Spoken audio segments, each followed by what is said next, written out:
Chapter 11, Developing Your Professional Presentation. Learning Objectives. Identify the primary cause of communication apprehension and identify strategies to overcome that apprehension. Investigate the importance of knowing your audience. Describe the factors that need to be considered while selecting the presentation topic. Recommend appropriate ways to develop and use supporting material in a speech, and express ways to effectively deliver your presentation. Communicating confidently. First, let's understand apprehension. The reason we become nervous is just our body adapting to stressful situation. The brain tends to switch into a fight or flight mode. This results in increased breathing, more blood flow, and adrenaline pumping throughout the body. Ways to decrease anxiety are to over-prepare the presentation. When you begin the speech, taking deep breaths, and by taking positive action as a response to every speaking opportunity. The more you speak, the less nervous you become. How much does nervousness show? I can assure you that you will feel more nervous than it looks, and you can realize that the audience cannot see your anxiety. The way you use nervousness productively is simply being aware of the causes of communication apprehension, and being aware of the physical changes are due to anxiety and not to any real fear or threat. Tips for building your confidence. First of all, don't procrastinate. Prepare thoroughly and prepare your talk early. Practice often. Also, know your audience. Make your speech audience-centered. When they are smiling and nodding at you, it will immediately reduce your apprehension and you will do better with your speech. Anticipate their reactions to your presentation. Another tip, breathe and visualize your success. Positive visualization helps your confidence. During the speech, take slow, deep breaths both before and during the speech, and try and relax your entire body. What can you do with all that nervous energy? Channel that nervousness. Take a long walk, grasp the edge of your chair, and squeeze all your muscles. Tense and release all the muscles in your arms and legs. Keep your feet on the ground and wiggle your toes. Another way is to give yourself a pep talk. Anxiety decreases when cognitive restructuring defeats those negative messages. Mentally tell yourself positive and encouraging messages. Confidently communicating to others. Knowing your audience allows you to tailor your speech to their interests and keeps them from boredom.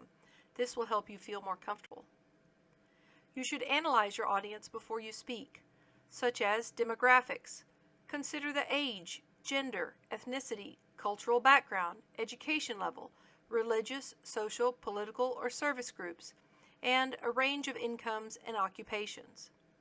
You should adapt to diverse audiences. Think about your target audience and use different supporting materials with different audiences, but most importantly, seek common ground. Next, think about the psychological information, such as the attitudes, likes or dislikes, beliefs, and values that your audience holds. And lastly, use technology. Look for information that will allow you to customize your message. Look for success stories and other examples, and look for news that organizations might post on their website. While you are speaking, you may also analyze the audience. Think about eye contact. Interested listeners look at you. They respond by smiling, nodding, laughing, or shaking hands. Movement.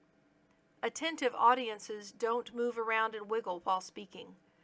Finger tapping, foot wagging, and similar movements while you're speaking are signs of boredom. What is their response? Does the audience look like it's in agreement or disagreement? Collect information to use to adapt your message to them if it looks like you are in disagreement. Responding to your observations. If listeners appear bored, tell stories, use humor, ask rhetorical questions. If listeners don't seem to understand, repeat the main points, use presentation aids. If listeners are in disagreement, identify parts on which they do agree and provide additional evidence, and so on. Afterwards, you should think about how the audience responded. What was the level of their nonverbal response? Did they smile, nod, keep eye contact? What about their verbal feedback? Ask for parts that the audience agreed with. You could even survey their responses with a written evaluation.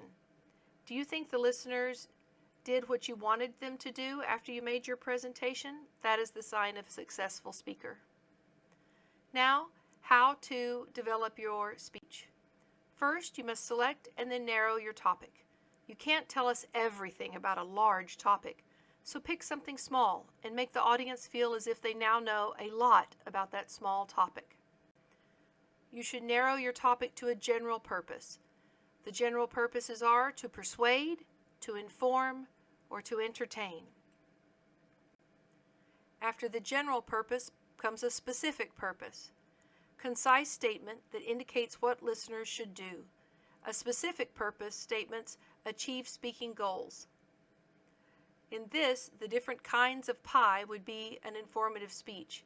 Getting the audience to eat more pie would be a specific purpose in a persuasive speech. After that comes the central idea, one sentence. It's your thesis. Think about it as an elevator pitch, but it's determined by your audience. It's not a phrase, a fragment, or a question, but is clean and direct. This is a central idea of a persuasive speech. Get the audience to chill out and do more by eating more pecan pie. Chill out, eat more pecan pie. Then, does the audience seem interested in your idea? If you gave the pecan pie speech at a pumpkin pie convention, you would not make the audience happy, and you will not feel good as a speaker. Make certain that your audience wants to hear the speech that you're going for. Unless you are the expert on a speech topic, you will have to support those ideas that you've just developed. We recommend using sources of supporting material that you find on the internet with search engines. Thinking about quality sources, you could try the library, and the librarians are good examples of quality sources who can point you in the right direction. What to do with all that information? You can use illustrations, hypothetical illustrations, anecdotes and jokes, descriptions, explanations, but avoid too many of them. Keep them brief and use specific and concrete language so that you don't go on and on and on and on. Because without organization, your speech will wind up as a long story that seems to go nowhere. There are different ways to organize a speech. One of those is chronological organization. It is telling things in a sequential order, such as 3 steps to develop a business meeting agenda, or what I did today before lunch. Another way of introducing and organizing your topic is with a topical organization. That is simply the arrangement ideas that are equal in importance, and the order does not matter. So now that you have your general, specific, and thesis ideas, and you know how you want to organize your speech, it's time to begin with the introduction. Without a good introduction, your speech will be as confusing as walking into the movie midway. So how do you write a good introduction? First of all, grab the audience's attention.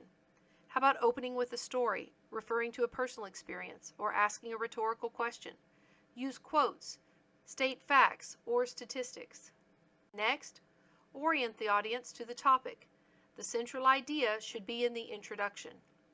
After that, you've got to give the audience a reason to listen. Why should they listen to this topic from you?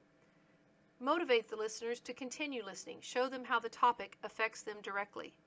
Then, why should they listen to you? You must establish your credibility.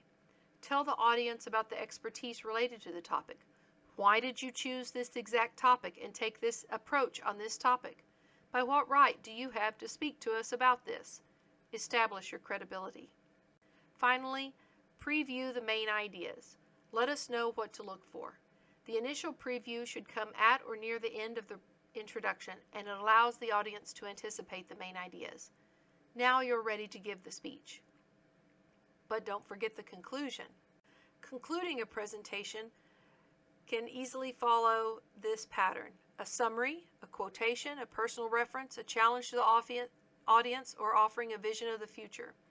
Without a structured conclusion, you will, I guess that's it, or that's all I've got, and that does not leave the best impression on the audience. You can do better. Here's how. 1. Repeat or rephrase the main ideas. It's the last chance to get those ideas in front of the audience. Remind the audience again of the central idea. Enhance routine briefings by a call to action or a reiteration. Word your thoughts so that the audience remembers them. You can motivate the audience to respond by keeping in mind the specific purpose that you wish to achieve. And finally, end the presentation with a bang. Cue the audience that the speech is ending.